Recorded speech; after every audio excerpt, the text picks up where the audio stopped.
ముందుగా మేము కూడా అన్ని క్షమించలేదు. ఒకవేళ అపార్షన్ చేయించారు ఎవరన్నా వచ్చి పాప సత్యం చెప్పారు, మేము దాన్ని క్షమించేది కాదు మాకు లేదు.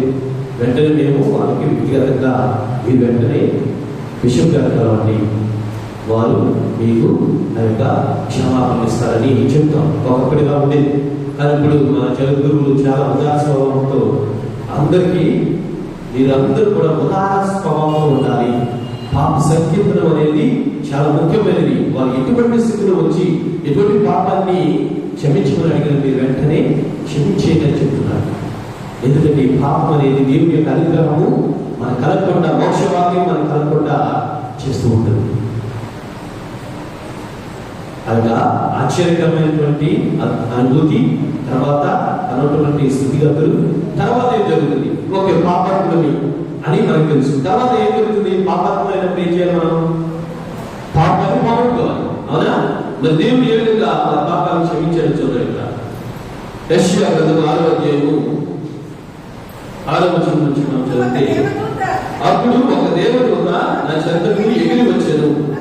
అతడు మన్నించున్న నిప్పు గడికను మేఘము మీద నుండి పట్టుకారుతో తీసి చేతపట్టుకొని వచ్చెను. ఆ గడికను నా నోటికి అంటించి, ఇది నీ పెదవులకు సోకినది కనుక నీ పాపము తొలగిపోయినది, నీ దోషములకు పరిహారము జరిగినది అని పలికిన. Praise the lord, praise the lord, praise the lord. నిప్పు కణిక. ఇప్పుడంటే బలిపీఠం అనేది ఎలా ఉంటుంది, పూజ అనేది ఎలా ఉంటుంది. కానీ ఒకప్పుడు యాజకులుగా బలులను అర్పించేప్పుడు వారు ఏం చేసేవాళ్ళు? మంటేసేవారు. భగవద్గీత మంటల్లో, నిప్పు కణికల్లో ఆ యొక్క జంతువులు కానీ పక్షులు కానీ వారు అర్పించేవారు. దహన బలి. ఆ బలిపీఠం మీద ఉన్నటువంటి ఒక నిప్పు కణికని దేవతను తీసుకుని వచ్చి ఎక్కడ యెషయా ప్రవక్త యొక్క నోటికి అంటించింది. ఎందుకని? ఎవరు చెప్పాడు?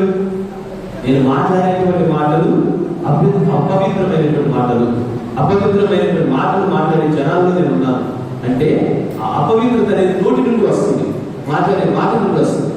కాబట్టి శుద్ధత అనేది అక్కడ ఉండాలి.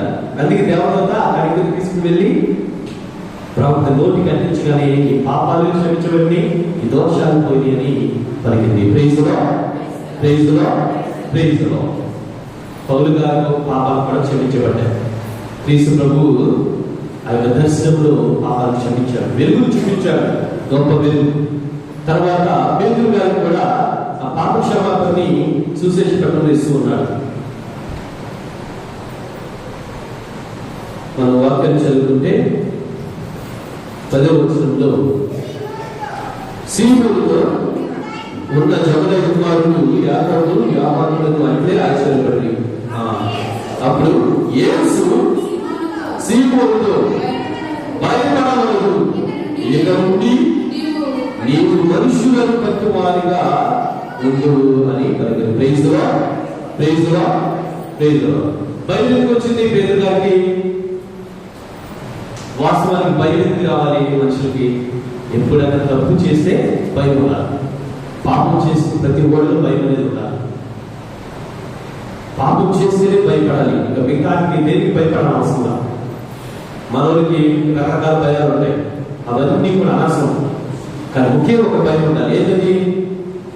నేను పాపాత్ముని, ఈ పాపము నా నుంచి తొలగిపోవాలి అనే భయం. ఎప్పుడైతే క్రీస్తు పేతురు పిలిచాడో సాగిలపడి మోకరించి చెప్తున్నాను, నేను అనర్హుడిని, పాపాత్ముని, నన్ను విడిచిపెట్టి వెళ్ళిపోండి అంటే యేసు ఒప్పుకో, నిన్ను చేపలను పట్టి వాడిగా చేస్తానని తన యొక్క పాపాలను క్షమించి పరిశుద్ధతని అక్కడ అందిస్తూ ఉంటాడు. తర్వాత పరిశుద్ధత వచ్చేసింది. ఇప్పుడు తర్వాత ఏంటిది? ఏం చెప్పాను? 4వది సంసిద్ధత. ఒకసారి నీ పాపం క్షమించబడిన తర్వాత యేసు ప్రభువు మరి ఆ వ్యభిచారంలో పట్టుబడినటువంటి స్త్రీని ఆ సందర్భంలో అంటూ ఉంటాడు, ఎవరు కూడా రాలేదమ్మా అని అడిగినప్పుడు ఎవరు వేయలేదని చెప్పింది. నేను కూడా వేయను, కానీ ఇక వెనక నువ్వు పాపం చేయకూడదు. సంసిద్ధతని ఈ పాపాలు ఎప్పుడైతే క్షమించబడతాయో మాంసక్రియల ద్వారా గురువు అదే చెప్తారు, మరలా పాపం చేయొద్దని. సంసిద్ధత అంటే ఇది, ఆ పాపం నుంచి